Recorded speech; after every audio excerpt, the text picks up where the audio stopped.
அனைவருக்கும் இனிமையான மாலை வணக்கம்.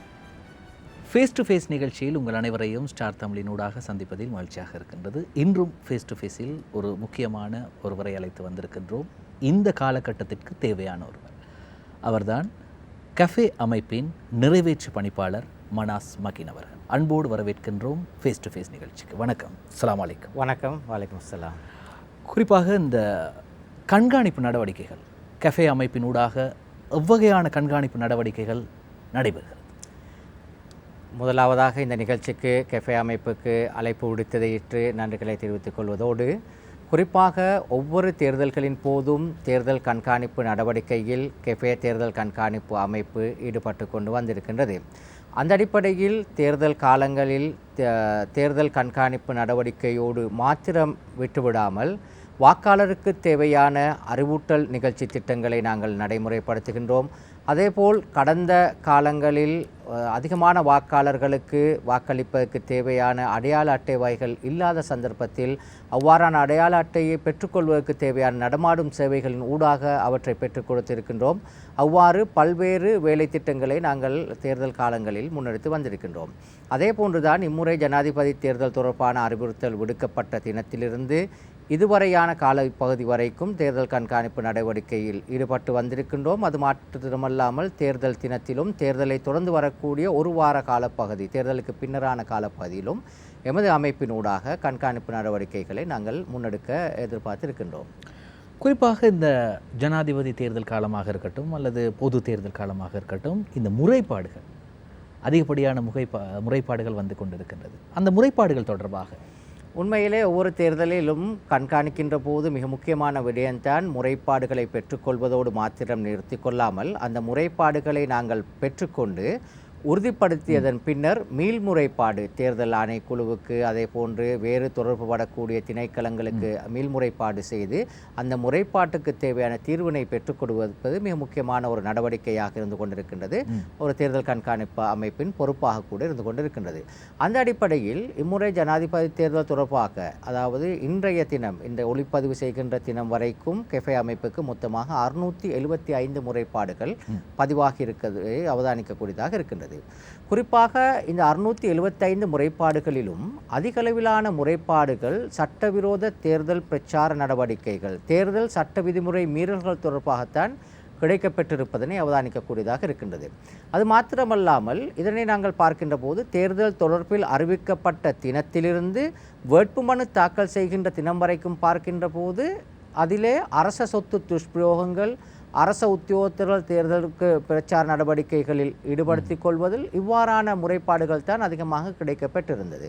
அதே போன்று வேட்புமனு தாக்கல் செய்ததிலிருந்து இதுவரையான காலப்பகுதியை பார்க்கின்ற போது சட்டவிரோத தேர்தல் பிரச்சார நடவடிக்கைகள் தொடர்பாகத்தான் அதிகளவிலான முறைப்பாடுகள் கெஃபே அமைப்புக்கு பதிவாகி இருக்கின்றதை அவதானிக்கக்கூடியதாக இருக்கின்றது. அடுத்ததாக மற்றொரு கேள்வி இருக்கின்றது. இந்த தேர்தல் சட்டம் தொடர்பான விடயங்கள், இந்த தேர்தல் சட்டம் தொடர்பான விடயங்கள், வன்முறைகள், துஷ்பிரயோகங்கள் எவ்வகையான வகையில் இந்த கஃபே அமைப்புக்கு கிடைக்கிறது? உண்மையிலே நாங்கள் பார்க்கின்ற போது தேர்தலின் போது 2 விடயங்களை ஒவ்வொரு கண்காணிப்பு அமைப்புகளும் குறிப்பாக கெஃபே அமைப்பு கண்காணித்து வருகின்றது. முதலாவது விஷயம் சட்டவிரோத தேர்தல் பிரச்சார நடவடிக்கைகள், அல்லாவிட்டால் தேர்தல் சட்ட விதிமுறை மீறல், விதிமுறை மீறல். குறுக்கிடுவதற்கு மன்னிக்கவும், இந்த சட்டவிரோத தேர்தல் பிரசாரம் என்பதை பற்றி ஒரு விளக்கம். நிச்சயமாக. உதாரணத்துக்கு இப்போ தேர்தல் சட்ட விதிமுறை மீறலில் நாங்கள் பார்க்கின்ற போது அதிலே வரக்கூடிய சில விடயங்கள் தான் சட்டவிரோதமான தேர்தல் பிரச்சார நடவடிக்கைகள். அதே போன்று வாக்காளர்களுக்கு லஞ்சம் வழங்கக்கூடிய செயற்பாடுகள், இவ்வாறான விடயங்கள், அரச சொத்து துஷ்பிரயோகம், அரச ஊழியர்கள் தேர்தல் பிரச்சார நடவடிக்கைகள் ஈடுபடுகின்ற செயற்பாடு, இவ்வாறான செயற்பாடுகளை நாங்கள் தேர்தல் சட்ட விதிமுறை மீறல் என்ற செயற்பாட்டிலே பார்க்கின்றோம். அதேபோல் வன்முறையிலே தேர்தல் கட்சி காரியாலயங்களுக்கு தாக்குதல் நடவடிக்கைகள் மேற்கொள்ளுதல், அரசியல் அபேச்சர்கள் வாகனங்களுக்கு அல்லாவிட்டால் அவர்களது ஆதரவாளர்களுக்கு வாகனங்களுக்கு தாக்குதல் நடவடிக்கைகளில் ஈடுபடுத்தல் இவ்வாறான விடயங்களை நாங்கள் வன்முறை என்ற பகுதியிலே நாங்கள் உள்ளடக்க இருக்கின்றோம். இப்போது மீண்டும் வருகின்ற நீங்கள் இடையிலே கேட்ட கேள்வி இந்த சட்டவிரோத தேர்தல் பிரச்சார நடவடிக்கைகள் என்று சொல்கின்ற போது இந்த தேர்தலில் நாங்கள் பார்த்த ஒரு விடயம்தான் அதிகளவான போஸ்டர்கள் எல்லா இடங்களிலுமே ஒட்டப்பட்டிருக்கின்றது. அதிக அளவிலான வாகனங்களிலே ஒட்டப்பட்டிருக்கின்றது. இவ்வாறான விடயங்களை நாங்கள் பார்க்கின்ற போது போஸ்டர் எந்த வாகனத்தில் ஒட்ட முடியும் என்று சொன்னால் குறிப்பிட்ட ஜனாதிபதி தேர்தலின் அஃபேச்சர்கள் பயணிக்கின்ற வாகனத்தில் மாத்திரம்தான் இந்த போஸ்டர் ஸ்டிக்கர் போன்றவற்றை ஒட்ட முடியும். இது அல்லாமல் வேறு வாகனங்களில் அரச பேருந்துகளில் தனியார் பேருந்துகளில் இவ்வாறான அஃபேச்சர்களின் பெயர் அஃபேச்சர்களின் உருவம் அதே போன்று அவர்களின் லட்சினை இவ்வாறான பொறிக்கப்பட்ட விடயங்கள் ஒட்டப்படுகின்ற போது இவை சட்டவிரோத தேர்தல் பிரச்சார நடவடிக்கைகளில் உள்வாங்கப்படுகின்ற விடயமாக இருந்து கொண்டிருக்கின்றது. இதே போன்று இன்னொரு விடயம்தான் சட்டவிரோத தேர்தல் பிரச்சார நடவடிக்கைகளை நாங்கள் பார்க்கின்ற போது அதிகமான இடங்களில் மணிக்கோட்டு கோபுரங்கள் இருக்கின்ற போது அந்த பிரதேசங்களிலே கொண்டு வந்து பெரிய கட் அவுட்டினை தொங்கவிட்டிருப்பார்கள். இவ்வாறான பொது இடங்களிலே கட் அவுட் பேனர் போன்றவற்றை தொங்கவிட்டிருப்பார்கள். இவ்வாறான விடயங்களும் சட்டவிரோத தேர்தல் பிரச்சார நடவடிக்கைகளில் தான் உள்வாங்கப்படுகின்றது. அதே போன்று இன்னும் ஒரு மிக முக்கியமான விடயம்தான் அது குறிப்பாக தேர்தல் அண்மிக்கின்ற தினங்களில் தான் தேர்தலுக்கு 2-3 நாட்கள் இருக்கின்ற போது நடைபெறக்கூடிய விடயம்தான் வீடு வீடுகளாக சென்று சில விடயங்களை கொடுத்து வாக்காளருக்கு குறிப்பாக அரிசி பருப்பு அதாவது உலருணவுப் பொருட்கள் அல்லாவிட்டால் சல்லி இவ்வாறான விடயங்களை கொடுத்து வாக்காளர்களில் எங்களது கட்சியின் அபேச்சர்களுக்கு வாக்குகளை வழங்குகள் என்று வேண்டுவார்கள். இவ்வாறான விடயங்களும் சட்டவிரோத தேர்தல் விதிமுறை மீறலில் தான் உள்வாங்கப்பட்டு சட்டவிரோத தேர்தல் பிரச்சாரம் மற்றும் வாக்காளர்களுக்கு லஞ்சம் வழங்குகின்ற செயற்பாட்டிலே இவ்வாறான விடயங்கள் உள்வாங்கப்படுகின்றன. சரி, இப்படி இருக்கும்போது ஒரு பெயர் குறிப்பிட விரும்பவில்லை, ஒரு குறிப்பிட்ட ஒரு வேட்பாளர் முச்சக்கர வண்டிகளுக்கு ஸ்டிக்கர் ஒட்டி கிட்டத்தட்ட 1000 முச்சக்கர வண்டிகளுக்கு கொண்டு வரப்பட்டு ஸ்டிக்கர் ஒட்டப்பட்டிருக்கிறது. அப்பொழுது வழக்கு யார் மீது பதிவு செய்யப்படும்? முச்சக்கர வண்டி உரிமையாளருக்கா அல்லது வேட்பாளர்? இந்த விடயம் தொடர்பாக முறைப்பாடு எங்களுக்கு கிடைக்கப்பெற்றது. இந்த முறைப்பாடு தொடர்பாக இது நேற்றைய தினம் இடம்பெற்ற ஒரு சம்பவம் தொடர்பாக இந்த இடத்தில் 2 விடயங்களை நாங்கள் பார்க்க வேண்டும். முதலாவது ஒட்டப்பட்ட ஸ்டிக்கர் தொடர்பாக பார்க்கின்ற போது அபேச்சர்களின் உருவமோ அல்லாவிட்டால் அபேச்சர் லட்சணையோ அல்ல, வேறு விடயம்தான் பொதிக்கப்பட்டிருக்கின்றது ஒரு விடயமாக இருந்து கொண்டிருக்கிறது. இந்த இடத்தில் முறைப்பாடை நாங்கள் பார்ப்பதற்கு எங்களுக்கு கிடைத்த தரவுகளை உறுதிப்படுத்துவதற்கு மிகவும் முயற்சித்தோம், இதுவரை கிடைக்கவில்லை. முச்சக்கர வண்டி அதாவது ஒட்டப்பட்ட முச்சக்கர வண்டியின் உரிமையாளர்களுக்கு அல்லாவிட்டால் ஓட்டுநர்களுக்கு ஏதோவது ஒரு விடயம் அதாவது நான் ஏற்கனவே குறிப்பிட்டதை போன்று ஒரு வரப்பிரசாதங்களை கொடுத்ததாக குறிப்பிடப்பட்டிருந்தாலும் இதுவரை எங்களுக்கு அதை உறுதிப்படுத்திக் கொள்ள முடியவில்லை. அவ்வாறு கொள்ளப்படுகின்ற சந்தர்ப்பத்தில் நாங்கள் எங்களது நீண்டகால கண்காணிப்பாளர்களுக்கு கொழும்பிலே இருக்கக்கூடிய இந்த சம்பவம் கொழும்பிலே தான் நடைபெற்றது காலிமுகத்திடலில் இது உறுதிப்படுத்தப்படுகின்ற போது நாங்கள் நிச்சயமாக தேர்தல் ஆணைக்குழுவுக்கு இது தொடர்பாக முறைப்பாடுகளை பதிய இருக்கின்றோம். இந்த இடத்தில் இன்னும் ஒரு விடயத்தை நாங்கள் பார்த்து கொள்ள வேண்டும். இந்த தேர்தல் சட்ட விதிமுறை மீறலோடு இம்முறை தேர்தல் இருக்கக்கூடிய விடயம்தான் தேர்தல் பிரச்சார நிதியினை மட்டுப்படுத்துகின்ற ஒரு சட்டம். ஒவ்வொரு அபேச்சர்களும் ஒவ்வொரு வாக்காளருக்காக பிரச்சாரத்துக்காக செலவிடக்கூடிய தொகை மட்டுப்படுத்தப்பட்டிருக்கின்றது. எங்களுக்கு தெரியும் கடந்த காலங்களில் பணம் நிதி பலம் யாரிடம் இருக்கின்றதோ அவர்கள் அள்ளி வீசி எங்களது பாசையாக கூற அள்ளி வீசி செலவழித்து எவ்வாறாவது வாக்கு எண்ணிக்கையை அதிகரிப்பதற்கு முயற்சிக்கின்றார்கள். இம்முறை இவ்வாறான விடயங்கள் கட்சியின் ரீதியாகவோ அபேச்சர்கள் ரீதியாகவோ செலவு செய்யப்படுகின்ற போது தேர்தல் முடிந்ததன் பின்னர் தேர்தல் ஆணைக்குழுவுக்கு அவர்கள் அறிக்கையினை சமர்ப்பிக்க வேண்டும். ஒவ்வொரு அபேச்சர்களும் அவர்களுக்கு எவ்வளவு தொகை தேர்தல் பிரச்சாரத்துக்காக பெற்றுக்கொள்ளப்பட்டது, அவர்களது இருக்கக்கூடிய ஆதரவாளர்கள் கட்சியில் இருக்கக்கூடியவர்கள் வழங்கியிருந்தால் அது தொடர்பான விவரம் அதிலே பதியப்பட வேண்டும். அதே போன்று அவர்கள் செய்கின்ற செலவு விவரங்களும் அந்த இடத்திலே உள்வாங்கப்பட்டிருக்க வேண்டும். இவ்வாறு உள்வாங்கப்படுகின்ற சந்தர்ப்பத்தில் ஏதாவது ஒரு செலவினை அவர்கள் மறந்திருந்தால் அல்லாவிட்டால் வேண்டுமென்றே அதில் பதியப்படாமல் இருக்கின்ற போது அதனை கண்காணித்து முறைப்பாடு செய்கின்ற ஒரு பொறிமுறை காணப்படுகின்றது. அதனை ஒவ்வொரு கண்காணிப்பாளர்களும் இணைந்து அதாவது எல்லா கண்காணிப்பு அமைப்புகளும் இணைந்து ஒரு பொறிமுறையை நாங்கள் உருவாக்கி இருக்கின்றோம், சந்த சல்லி மீட்டர் என்று சொல்லி. அதன் ஊடாக நாங்கள் கண்காணித்து ஒவ்வொரு அபேச்சர்களும் ஒரு தேர்தல் பிரச்சாரத்துக்காக செலவு செய்கின்ற ரூபாய்களின் எண்ணிக்கையினை இப்போதிலிருந்து நாங்கள் கண்காணித்து வருகின்றோம். சரி, இன்னும் ஏராளமான விடயங்களை பேச வேண்டியிருக்கின்றது. அதற்கு முதல் ஸ்டார் தமிழின் ஃபேஸ் டு ஃபேஸ் நிகழ்ச்சியில் ஒரு சிறு விளம்பர இடைவேளை.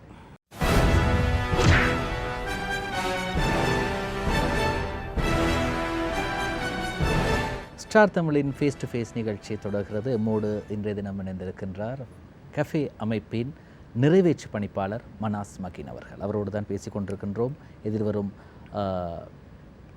ஜனாதிபதி தேர்தல் தொடர்பாக நாம் தெரிந்து கொள்ள வேண்டிய மிக முக்கியமான விடயங்கள் தொடர்பாக அவரோடு நாங்கள் பேசி கொண்டிருக்கின்றோம். அடுத்ததாக இந்த சமூக வலைத்தளங்கள், குறிப்பாகவே எல்லா வேட்பாளர்களும் ஃபேஸ்புக், ட்விட்டர், அதே போன்று யூடியூப், இன்ஸ்டாகிராம் எல்லாவற்றையும் யூஸ் பண்ணுறாங்க, பாவிக்கிறாங்க இந்த தேர்தல் பிரசார நடவடிக்கைகளுக்கு.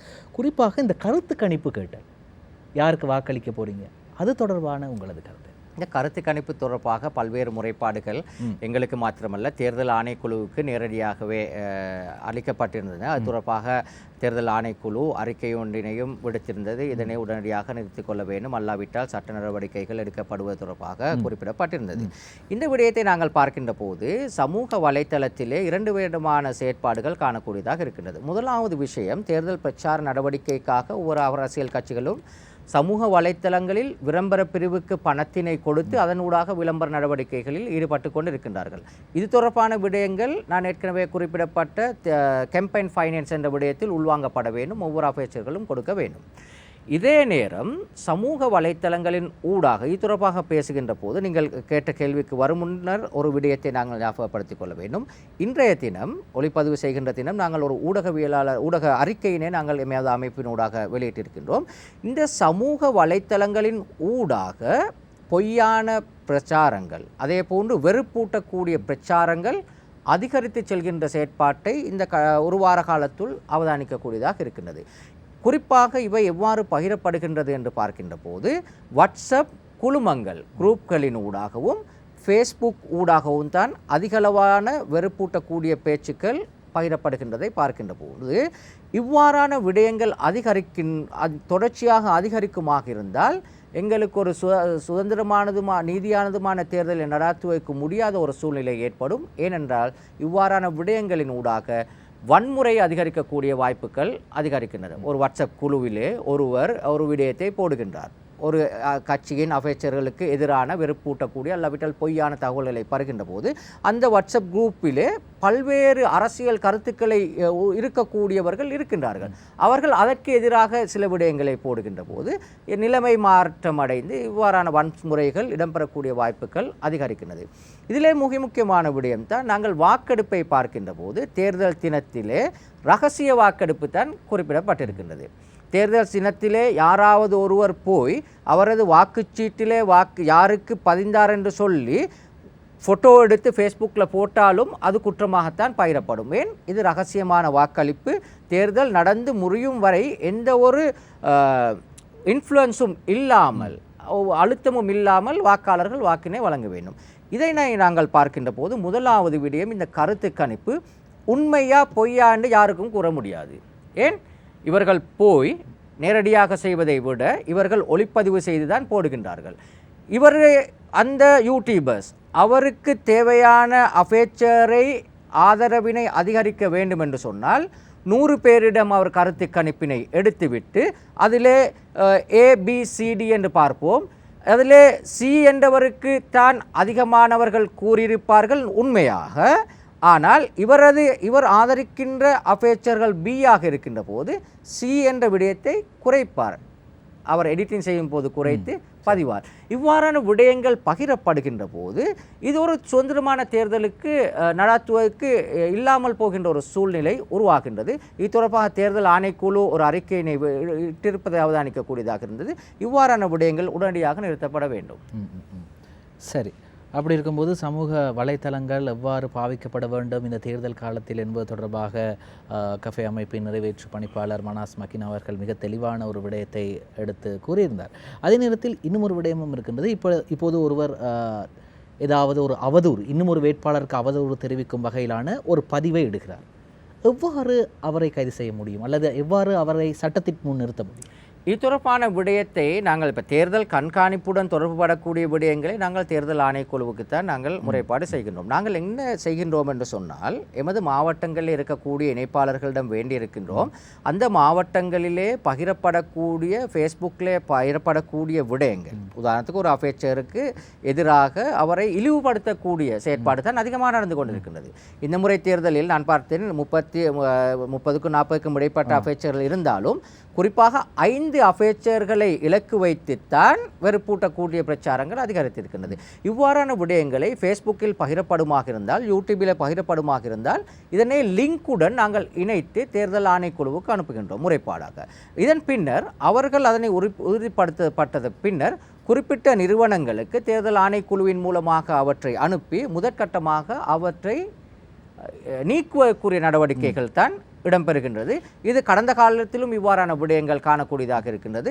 இதே நேரம் போலீஸ் திணைக்களமும் இந்த முறை தேர்தலிலே மும்முரமாக இவ்வாறான விடயங்களை கட்டுப்படுத்துவதற்காக விசேட கம்ப்யூட்டர் பிரிவின் ஊடாக நடவடிக்கைகள் முன்னெடுக்கப்பட்டிருக்கின்றது. நாங்கள் அனுப்புகின்ற தேர்தல் ஆணைக்குழுவுக்கு அனுப்புகின்ற முறைப்பாடுகளை அவர்களுக்கும் அனுப்பினாலும் தேர்தல் ஆணைக்குழுவின் மூலமாக போலீஸ் திணைக்களத்துக்கு அந்த முறைப்பாடுகள் செல்கின்ற போது அதனை நீக்குவதற்கு இலகுவாக இருக்கும். இந்த தேர்தலில் இவ்வாறான விடயங்களை தான் நாங்கள் இந்த சமூக வலைத்தளங்கள் ஊடாக நடவடிக்கை எடுத்து வருகின்றோம்.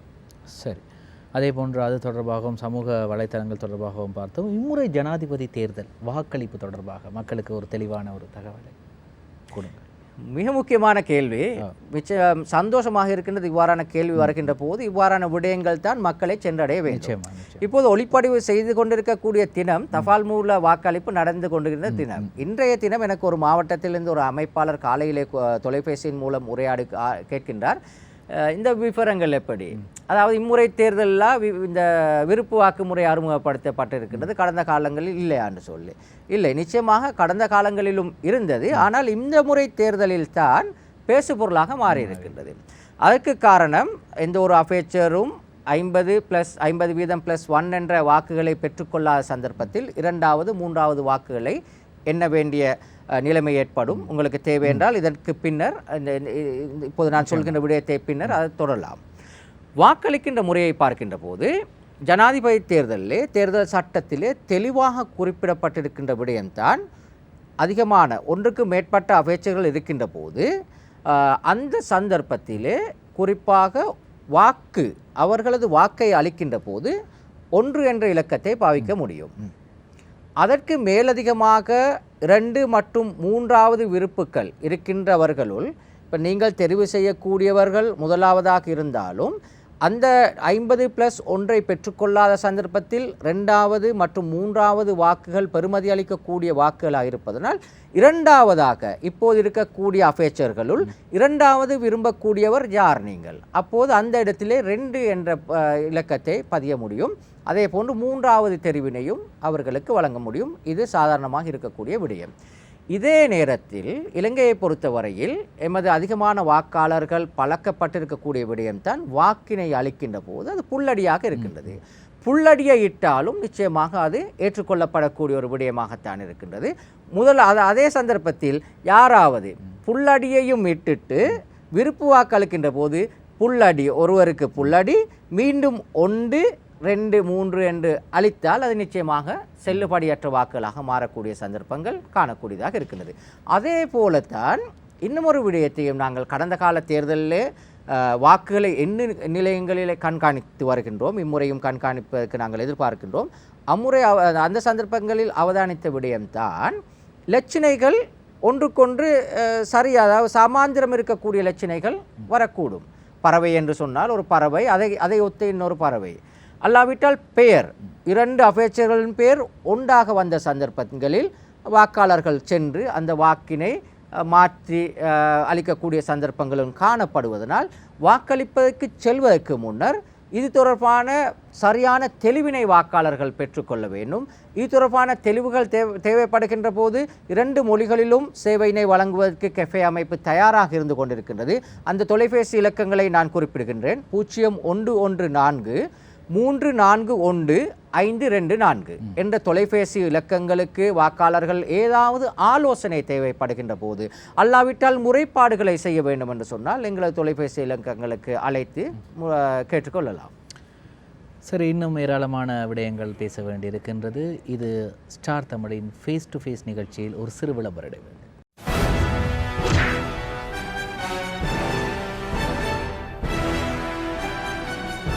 ஸ்டார் தமிழின் ஃபேஸ் டு ஃபேஸ் நிகழ்ச்சி தொடர்கிறது. இன்றைய ஃபேஸ் டு ஃபேஸ் நிகழ்ச்சியில் எம்மோடு கலந்து கொள்கின்றார் கஃபே அமைப்பின் நிறைவேற்று பணிப்பாளர் மனாஸ் மக்கீன் அவர்கள்.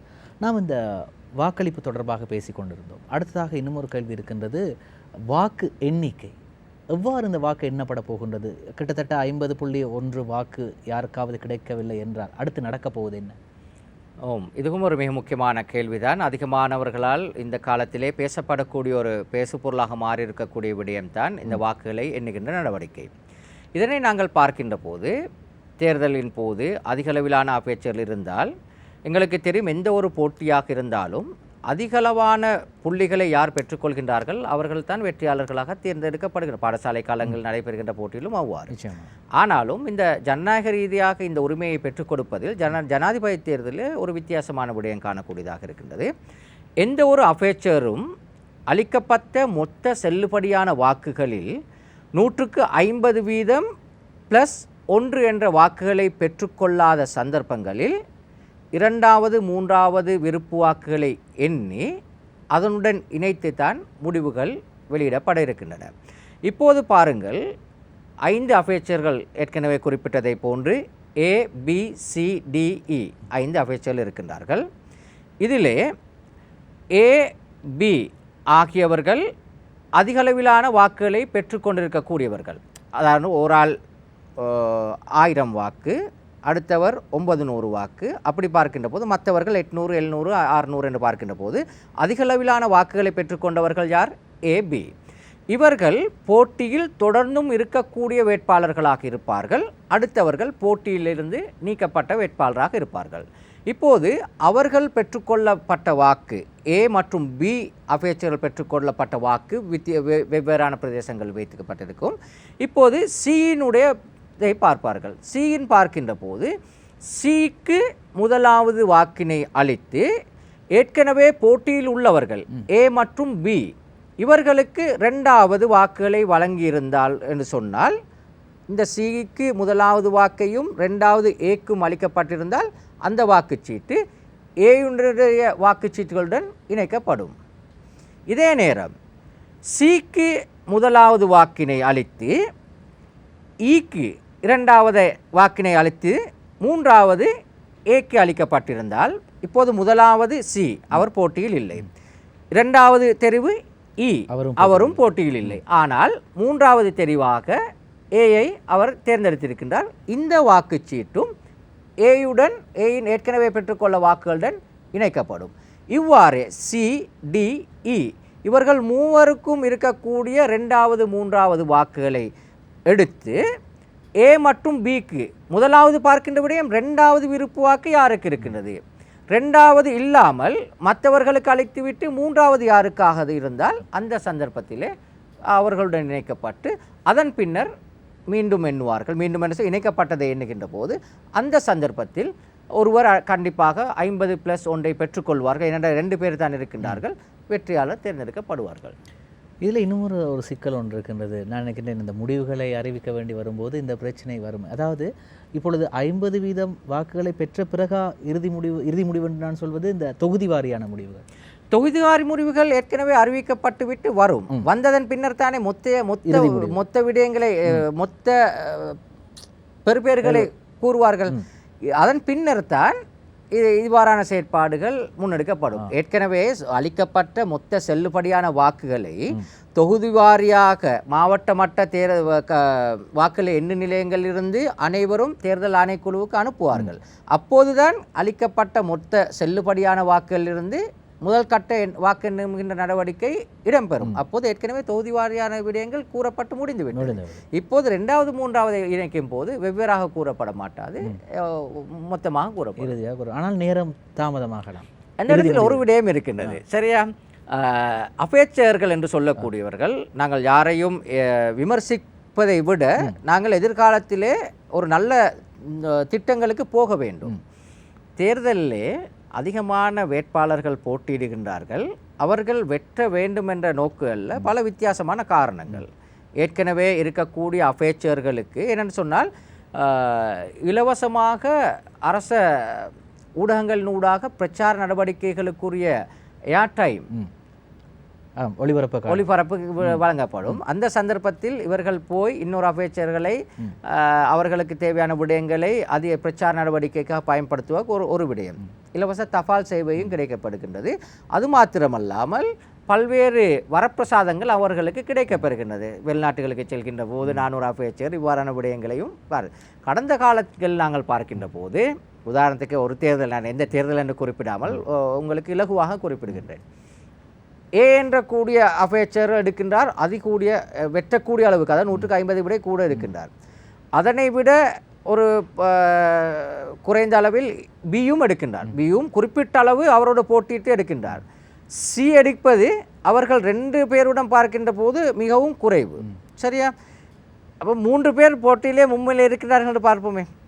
அதற்கு பின்னர் வரக்கூடியவர்களை பார்க்கின்ற போது 4வது வரக்கூடியவர் பெற்றுக்கொண்ட முடிவு 49,000.